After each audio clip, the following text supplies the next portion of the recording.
come on over here. Hey, been picked out of the pack, boy. You're about to have a new home. Max! Sarah? Hi. Gosh, how are you? Great. I haven't seen you in ages. You look different. So what, you on your way to work too? I am. New World Imports. First day. Wow, New World. That's impressive. You've heard of them? Absolutely. Right. So what division are you going to be working in? Customer service. Oh, really? Yeah, I asked for it. I mean, I figure it's got to be the best way to find out what people out there really want, you know? Yeah, makes sense. Yeah.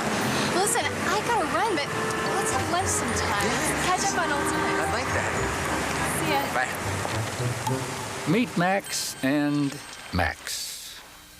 You wouldn't know it at first glance, but Max and Max have very similar stories. Max was born to purebred parents of the finest stock. The kennel, where he was raised, had an impeccable reputation for preparing puppies to move on to an owner who would then train them to become solid, reliable hunting dogs. Max was born into a hardworking family where there was a strong emphasis on education. Max loved school, did well, and received a scholarship to a noted university, graduating with honors. So here we have Max and Max, both prepared, full of enthusiasm, and ready to make a contribution. Max couldn't wait to meet his new master. He imagined himself on a crisp autumn morning, moving slowly through the tall grass. Suddenly, he locks onto the scent of a game bird. The voice of his master rings out in praise. Good boy, Max. What a dog. Likewise, Max could just see himself after several fulfilling months on the job enter his workstation one day to the applause of his fellow workers. There, placed on the keyboard of his computer, is a plaque recognizing him as Customer Service Rep of the Year. Such were the dreams of Max and Max, dreams of service and meaningful contribution. Enter into our story Mr. Harold. Mr. Harold is the manager of the customer service department at New World Imports.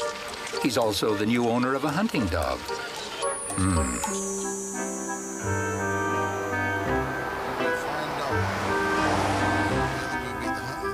When Mr. Harold picked up Max, it was a happy occasion.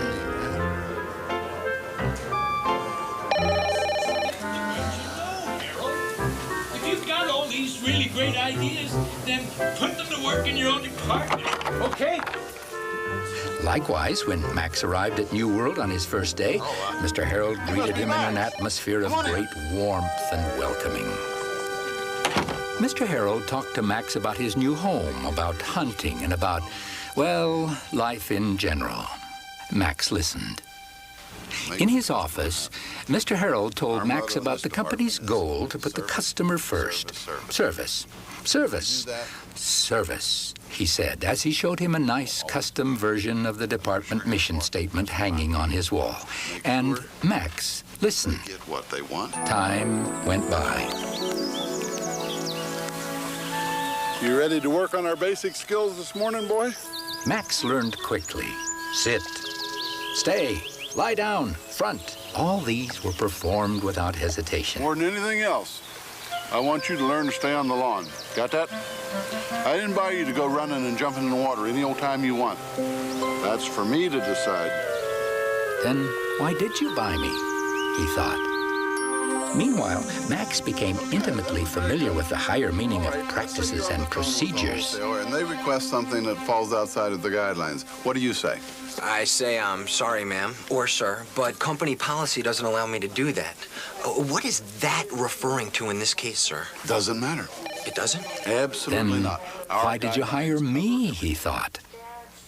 And time went by.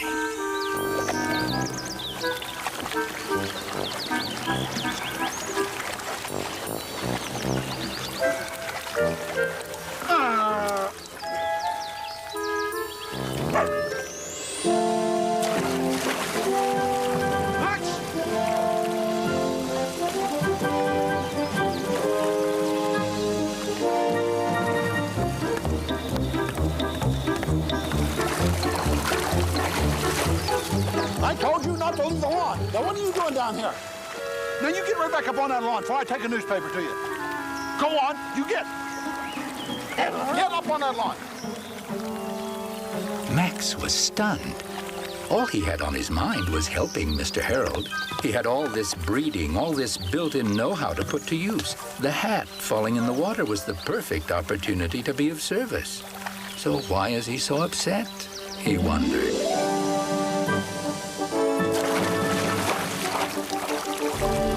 Max! Front. Yes, sir? Sit. Sit? Have a seat. Oh, of course, sir. Thank you, sir. Tell me about DeWalt Travel Associates. Oh, yes. Ann DeWald herself called me to tell me that she hadn't received the luggage shipment. This was the second time, and she was headed to Europe for the big travel show. Couldn't wait for regular shipping, so I overnighted it to her. I know all that part. What I want to know is why did you do it? Why? Yes, why? Because when she called, shipping was on a shift change. So? So I couldn't get anyone to answer. So? So after I finished here, I went down to shipping myself, found the right line, and arranged for the overnight shipper to pick it up. You're missing the point of my question. I don't care about all the hoops you jump through. I just want to know why did you do that? Service, service, service, sir. Don't quote company policy to me, young man. There's a larger issue here. I agree. In fact, I wanted to know if I could make a few departures from company guidelines, maybe for a 30-day period or so, track the results and see if the callback and referral margins go up. And maybe we could set you up on your own floor. Hire support staff, create a new line item in the corporate budget. Get your own job figured out first, Max. Then you can start worrying about mine, okay? Yes, sir.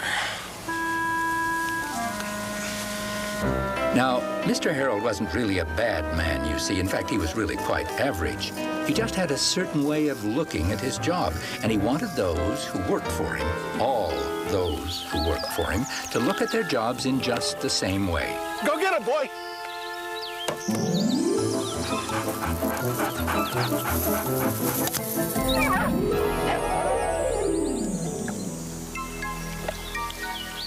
Discipline, boy.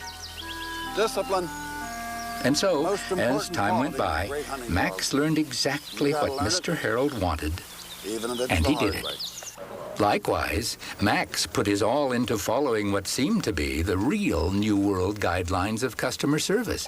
And as time went by, he came to know exactly what Mr. Harold wanted, You bought and the he voltage gave it adapters to to him. allow your research team to use their laptops when they're out of the country. Is that right?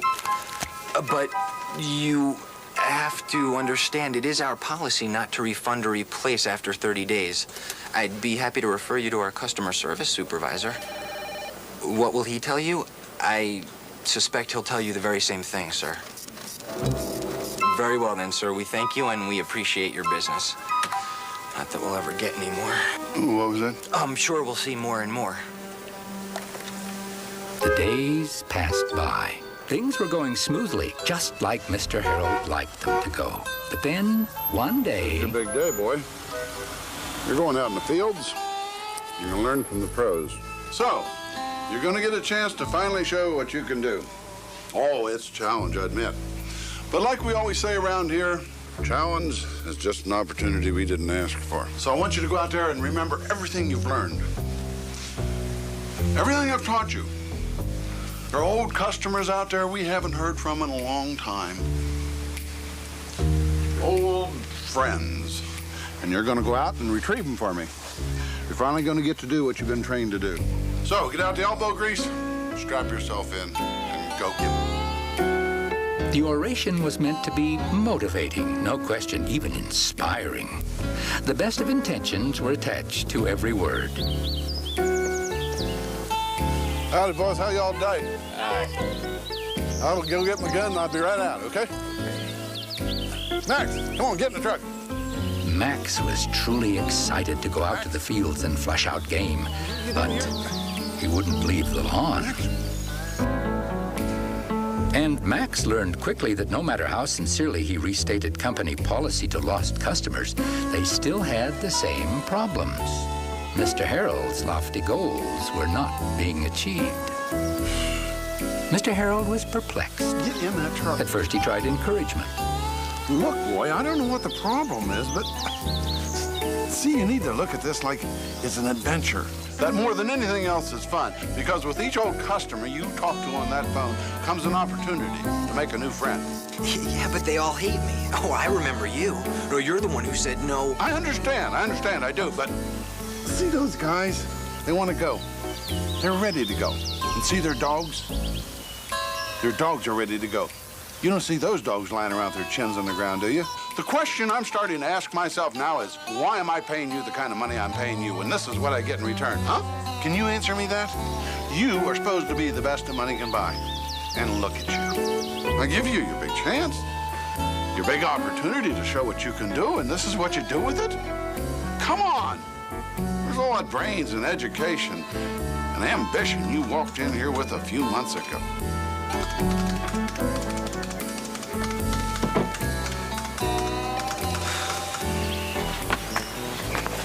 So here we have Max, wondering why Mr. Harold was so angry with him when he finally learned to stay on the grass, no matter what. And Max wondering why, when he was doing his level best to implement the connection between company policy and customer service, was Mr. Harold so thoroughly disgusted with his work. Time went by. And one day, Mr. Harold's boss decided that what was lacking in his assignment to bring back old customers was teamwork. So he suggested to Mr. Harold that he throw a little party for all the customer service reps. Why don't you do it in your own backyard, he said. It'll give it that personal touch. And so he did. Max, you haven't tried my famous ribs yet. Well... They'll melt in your mouth. Best thing you ever ate. My hunting dog, and I use the term loosely, loves them. So, if the dog likes them, well, then I should like them. Makes sense. Thank you, sir. Yes, well, I hope you're enjoying the party. Hey, everybody, come on down here and let me show you what I've been working on all summer. The party was a real success. Mr. Harold was particularly pleased. I just needed to get these people to like me, he thought. Now, when I chew on them, they'll know it's nothing personal. Yeah. Dandy, huh? Yep. Can't have a boat without a hat. All right? How do you like this? Took me 3 months. Sit here at your tiller.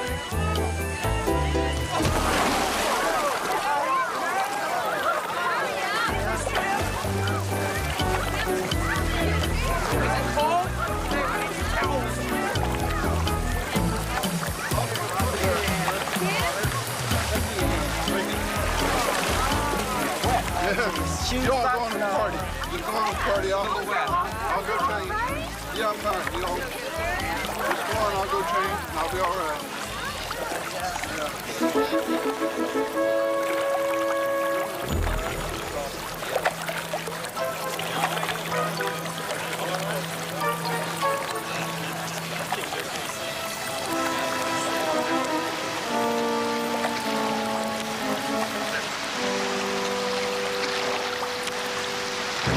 You must know something about that hat that I don't. There was an interesting connection felt by Max and Max on that summer day, though neither of them really knew what it was. But nonetheless, fate was having her way on that day, proving that not all of the best ironies in life are reserved for stories in storybooks, as we might suppose. And time went by.